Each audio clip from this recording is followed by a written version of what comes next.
Продолжаем эфир телеканала новостями к этому часу. И коротко о главных темах выпуска. В Гидромете дали прогнозы по подвижкам льда на реке Амге. Дежурные группы детских садов начнут работу в Якутске с завтрашнего дня.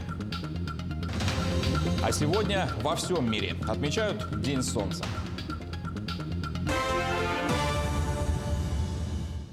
Подвижки льда на реке Амге в Якутии ожидаются 7-9 мая. В связи с этим в Амгинском районе объявлен режим повышенной готовности.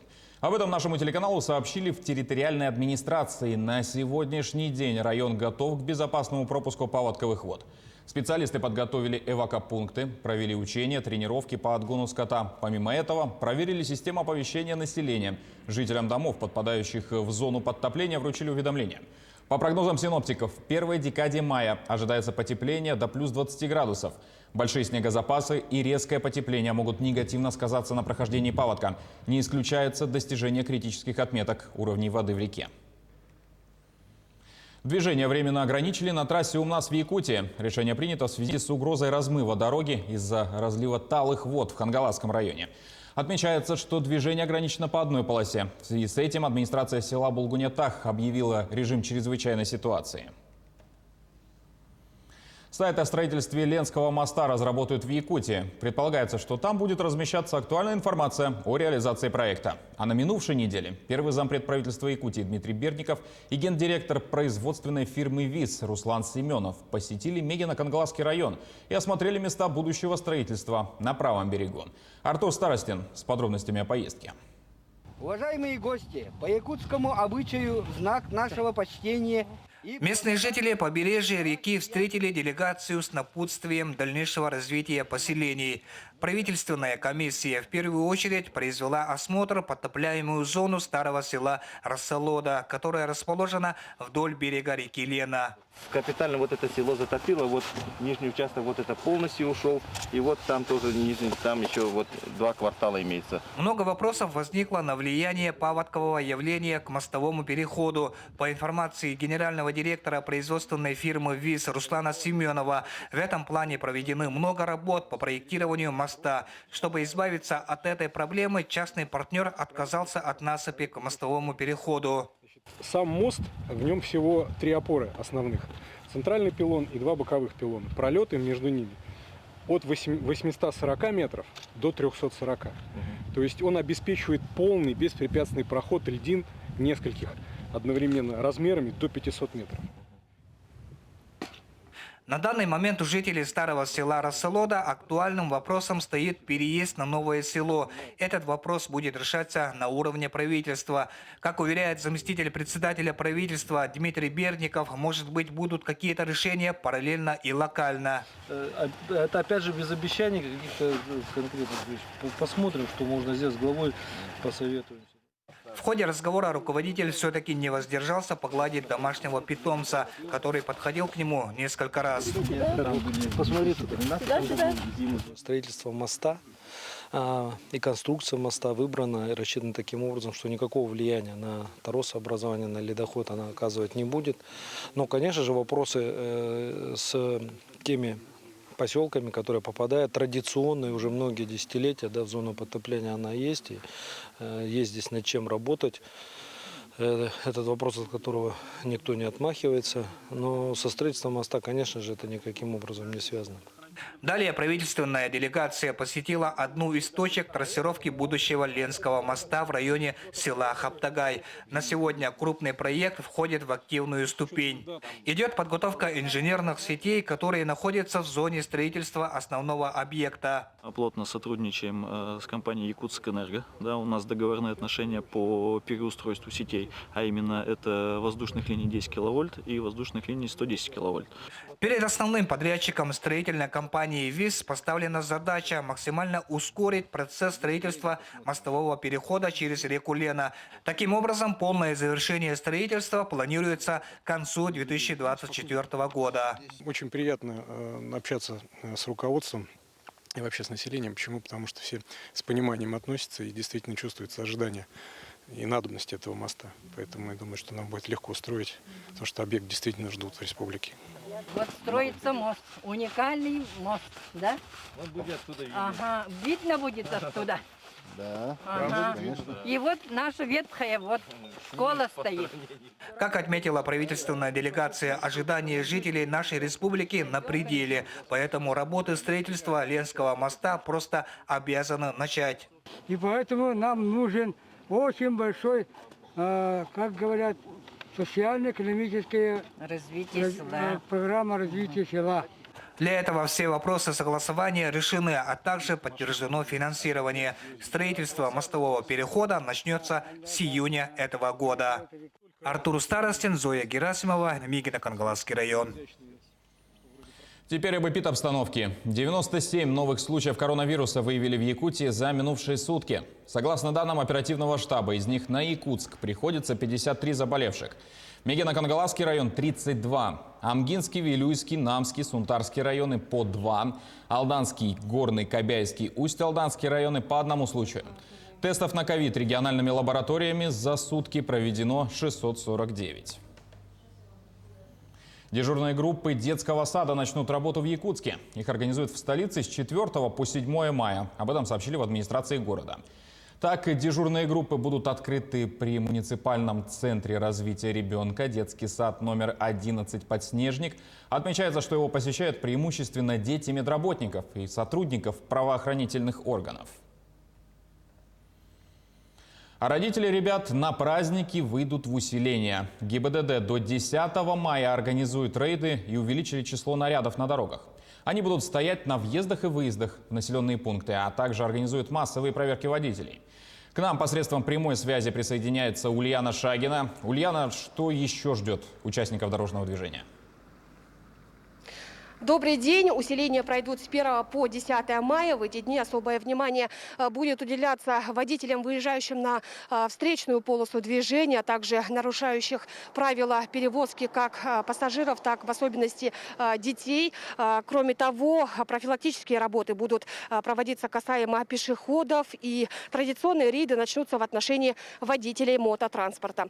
Особое же внимание будет уделяться водителям, севшим за руль в состоянии алкогольного опьянения. Так, только за эти выходные уже зарегистрировано 27 таких водителей, управляющих автотранспортом в пьяном состоянии.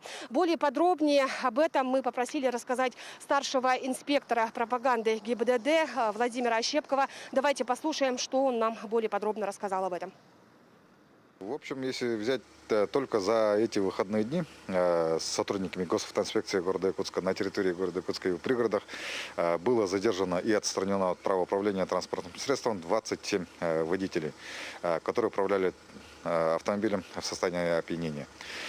Таким образом, у нас по статье 12.8 Кодекса Российской Федерации об административных правонарушениях было задержано 18 водителей, которые управляли транспортным средством в состоянии алкогольного опьянения, за что им грозит штраф в размере 30 тысяч рублей, либо лишение права управлять транспортным средством от 1,5 до 2 лет. Также за отказ от прохождения медосвидетельствования было задержано 5 водителей, которые, опять же, управляли транспортным средством с признаками, да, и уже, опять же, 5 водителей были задержаны повторно за управление транспортным средством в состоянии алкогольного опьянения, либо отказались.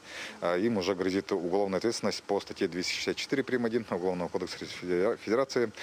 Там уже штраф более серьезный, от 300 до 400 тысяч. И также лишение права управлять транспортным средством до 3 лет и занимать определенные должности. Ну и также общественная работа до 400 часов тоже так же. Конечно же, пьяные за рулем еженедельно пополняют печальную статистику ГИБДД по дорожно-транспортным происшествиям. Так, только с начала года именно пьяные водители стали виновными в 10 дорожно-транспортных происшествиях, в которых пострадало 24 человека, получивших различные травмы, и, к сожалению, 1 человек погиб. Инспекторы ГИБДД просят водителей всегда, не только в дни усиления, соблюдать правила дорожного движения, и, конечно же, просят неравнодушных граждан, увидевших таких водителей, своевременно обращаться в полицию. Напомню, рейды продлятся до 10 мая. Усиления пройдут и на федеральных трассах Вилюй, Колыма и Лена. У меня на этом все. Передаю слово коллегам. О рейдах ДПС в майские праздники рассказала Ульяна Шагина. Ульяна, спасибо. День кондитера отмечают сегодня в России и ряде стран постсоветского пространства. В отличие от Международного дня повара, который празднуется 20 октября, сегодняшнее событие более специализированное. В отличие от повара и кулинара, в задачу которых входит вкусно накормить человека, перед кондитером стоит задача несколько иного толка. Он занимается приготовлением выпечки, кремов и десертов. Ведь торты, пироги, пирожные, печенье, конфеты, плюшки – спутники каждого праздничного стола. 3 мая ознаменовалось и всемирным праздником – Днем Солнца. Самую близкую к Земле звезду начали почитать с 1994 года. Для нашей планеты Солнце – мощный источник космической энергии. Оно дает свет, тепло, необходимые для растительного и животного мира, и формирует важнейшие свойства атмосферы Земли.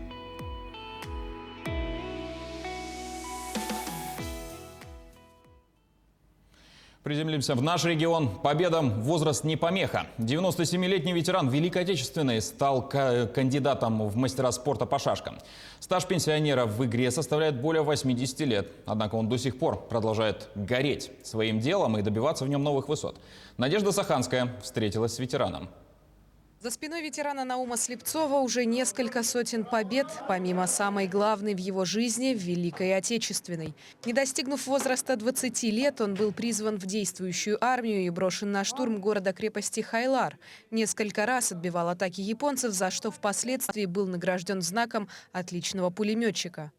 Я был призван в армию в 1945 году и 5 лет служил в рядах советской армии. В 1945 году пришлось участвовать против японских, в войне против японских империалистов. Вернуться же с войны Слепцову удалось лишь спустя 5 лет службы в 1950 году. Тогда же он решил возобновить обучение и окончил Чурапчинское педагогическое училище с дипломом учителя русского языка и литературы. Но, несмотря на полученную специальность, Слепцов стал преподавать математику и организовал в родной школе шахматный кружок. В 1934 году я поступил в Черкесскую 7-летнюю школу, 1 класс. Учитель физики Тихон Тапыров организовал кружок по шахматам. Я вступил в этот кружок и с тех пор играю постоянно в шахматы. Дань силе духа и удивительной памяти Наума Слепцова отдают и его давние соперники по шашкам и шахматам. Наум Трифонович очень боевой шахматист, я его знаю давно. Он от борьбы никогда не уклоняется, борется до конца. Несмотря на свой солидный возраст, он сохраняет ясность ума, у него очень хорошая память. Шашки пришли в жизнь ветерана гораздо позже, чем шахматы. Только в 2005 году Слепцов впервые принял участие в турнире и сразу получил первый разряд. Сейчас у меня 98-й год жизни, но память такая не так слаба, как у остальных. Сейчас же ветеран продолжает посещать местный шашечно-шахматный центр и проводить турниры. Выпускники же его школы теперь самостоятельно преподают и воспитывают новых молодых гроссмейстеров и чемпионов страны. Надежда Саханская, Анна Васильева, Якутск. А к этой минуте пока все. До встречи в эфире.